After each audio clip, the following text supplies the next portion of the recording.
Hello friends, मैं शिवू नीचान आपका स्वागत करता हूं आपके अपने यूट्यूब चैनल पर। दोस्तों, आज की वीडियो में यहाँ पर मैं आपको बताने वाला हूं जीएसटी R3B। आपको जो है मंथली जीएसटी R3B फाइल करने की रिक्वायरमेंट आती है। ए टू जेड हम यहाँ पर कवर करेंगे। कौन कौन सी सेल आपको यहाँ पर किस तरीके से जो डिटेल्स है वो यहाँ पर देखने के लिए मिलेगी, परचेज का डाटा किस तरीके से आएगा, उसमें क्या क्या एडजस्टमेंट आपको करनी है। वीडियो को पूरा एंड तक देखिएगा। जो आपकी परचेज है, अगर एग्जेम्प्टेड या नॉन सप्लाई वाली परचेज है जिस पर जीएसटी एप्लीकेबल नहीं है, उसकी भी डिटेल्स आपको एंटर करनी होती है। तो जीएसटी R3B फाइल करते वक्त कुछ ऐसी गलतियाँ जो आपको नहीं करनी है ताकि आपको नोटिस ना आए। User name, password, captcha code डालकर लॉगिन करेंगे। अब उसके बाद यहाँ पर जो है इस टाइप का आपको डैशबोर्ड देखने के लिए मिलेगा। रिटर्न डैशबोर्ड पर क्लिक करेंगे। क्लिक करने के बाद यहाँ पर आपको GST R1, 2A, 2B, 3B ये देखने के लिए मिलेगी। जीएसटी R1 पहले फाइल होना जरूरी है। अप्रैल के लिए मैं इसको फाइल कर रहा हूँ। सर्च पर क्लिक करेंगे। उसके बाद यहाँ पर जीएसटी R3B को हम फाइल करने वाले हैं। 1A आपको फाइल करनी होती है। अगर आपकी कोई अमेंडमेंट है, R1 में गलती हो गई तो 1A के थ्रू अमेंडमेंट कर सकते हैं। 2B में आपकी जो परचेज है वो यहाँ पर आपको देखने के लिए मिलती है। ये आपकी जो 2B है उसमें जो डाटा है आपका, अगर कोई प्रीवियस मंथ का भी अगर किसी ने रिटर्न आपकी करंट में फाइल कर दिया है तो भी यहाँ पर क्रेडिट आपको लेने के लिए मिलेगा। 2B के अकॉर्डिंग आपको क्रेडिट क्लेम करना होता है। 2A जो है आपकी, इसमें आपकी टोटल परचेज दिखती है जिस मंथ में जितनी परचेज एंटर हुई है, मतलब सामने वाले पर्सन अपनी सेल एंटर की है तो ऑटोमेटिकली आपकी परचेज होगी। तो ये व्यू के लिए यहाँ पर दिए गए हैं। हम प्रिपेयर ऑनलाइन पर क्लिक करेंगे। क्लिक करने के बाद जो डाटा है वो तो यहाँ पर सारा का सारा ऑटोमेटिकली रिफ्लेक्टेड आता है। कुछ वैल्यू है जो कि हम यहाँ पर एडिट करके उसको फाइल करेंगे। देखिए, जीएसटी R3B में पहली टेबल है 3.1। इसमें पूरा डाटा जीएसटी R1 से ऑटोमेटिकली आता है और अगर कोई आपको अमेंडमेंट करनी है तो 1A के थ्रू करनी होगी। बस इसमें एक चीज़ का आपको ध्यान रखना है, अगर आपकी कोई ऐसी सप्लाई जो आप रिसीव कर रहे हैं जो कि गुड्स या सर्विस के रिगार्डिंग है, इस पर रिवर्स चार्ज मैकेनिज्म है, तो उसकी वैल्यू यहाँ पर मैनुअली आपको ऐड करनी होगी। जैसे फॉर एग्जांपल 1 लाख रुपये आपने जो है कोई सर्विस ले लिया, फिर रेंट भी ले सकते हैं। यहाँ पर RCM में रेंट पर जीएसटी एप्लीकेबल है और उस पर IGST लगता है, सपोज करें 18% के हिसाब से, तो मैनुअली यहाँ पर आपको ऐड करना होगा। और एक जगह पर और भी ऐड होगा टेबल 4 में, वो मैं आपको बता दूंगा। अगर ये लोकल से है तो CGST IGST हाफ ऐड होंगे। केस में ऐसा नहीं है तो मैं भी इसको यहाँ पर 0 कर देता हूँ। ठीक है। उसके बाद हम कन्फर्म पर क्लिक कर देंगे।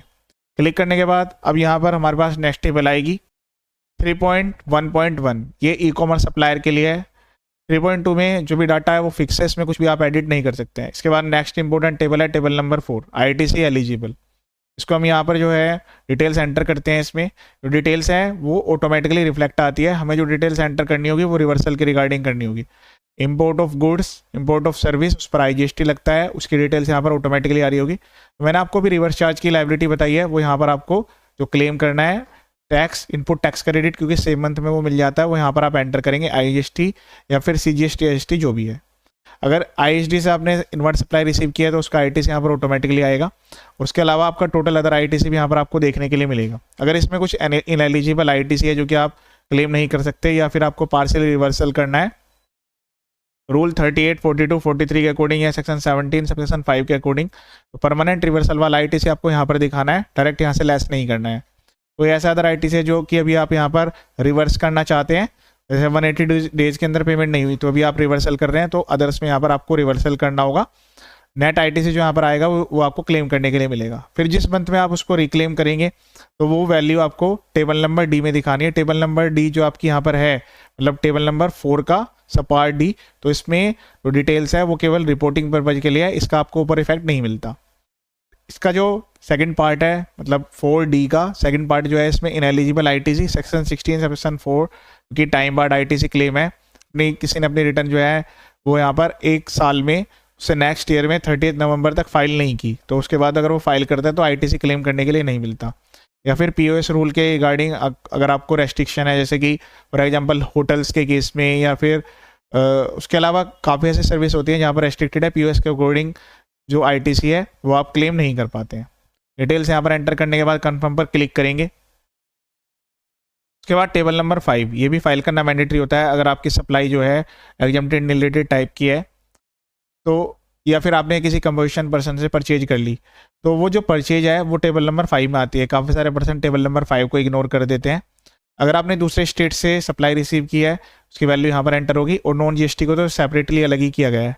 इन तीनों में से कोई भी टाइप है तो यहाँ एंटर करना है दूसरे स्टेट का, और अगर नॉन GST वाला है तो यहाँ पर एंटर होगा। विद इन स्टेट यानी कि इंटर स्टेट, सेम तीनों के लिए सप्लाई यहाँ पर एंटर होगी। रेस्पेक्टिव कॉलम और रो में डाटा एंटर होगा। कन्फर्म पर क्लिक करेंगे। उसके बाद टेबल नंबर 5.1, इसमें जो डाटा आता है ये भी ऑटोमेटिकली रिफ्लेक्ट होता है। इंटरेस्ट की वैल्यू का आप जो है कम नहीं कर सकते हैं, इंक्रीज जरूर कर सकते हैं। लेट फीस भी यहाँ पर ऑटोमेटिकली आती है। रिकम्प्यूट करके कन्फर्म पर क्लिक कर देंगे। उसके बाद सेव GSTR3B पे क्लिक करके प्रोसीड टू पेमेंट पर क्लिक करेंगे। प्रोसीड टू पेमेंट पर क्लिक करके नेक्स्ट पेज पर रिडायरेक्ट होंगे। उसके बाद जो भी आपका इनपुट टैक्स क्रेडिट है वो यहाँ पर आपको देखने के लिए मिलेगा, ठीक है। तो आउटपुट लायबिलिटी आएगी, उसके बाद इनपुट टैक्स क्रेडिट यहाँ पर आएगा। अगर वो इतना सफिशिएंट है कि जो आपका लेजर बैलेंस है उससे यूटिलाइज हो रहा है, तो आपको कोई भी कैश की पेमेंट नहीं करनी है।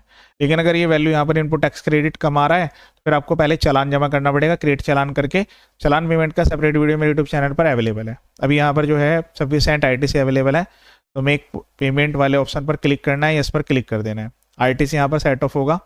उसके बाद यहाँ पर हम प्रोसीड टू फाइल पर क्लिक करेंगे। यहाँ से हम जो है वेरिफिकेशन वाले पार्ट को सिलेक्ट करेंगे।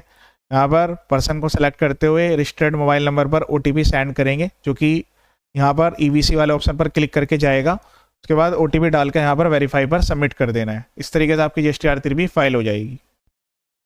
फाइल होने के बाद इस टाइप का मैसेज आएगा, यहाँ से आप 3B डाउनलोड करके अपने पास रख भी सकते हैं। ये कंप्लीट प्रोसेस था। इसके अलावा मेरे यूट्यूब चैनल पर GST इनकम टैक्स के काफ़ी सारे वीडियोज अवेलेबल है। बेसिक फाइलिंग रजिस्ट्रेशन, उसके अलावा यहाँ पर काफ़ी सारे वीडियो और भी आने वाले हैं। प्लेलिस्ट भी स्पेसिफिक दी गई है, वो वीडियो आप एक बार देख सकते हैं। चैनल का पर्पस फुली एजुकेशनल है। ये वीडियो देखने के लिए थैंक यू सो मच।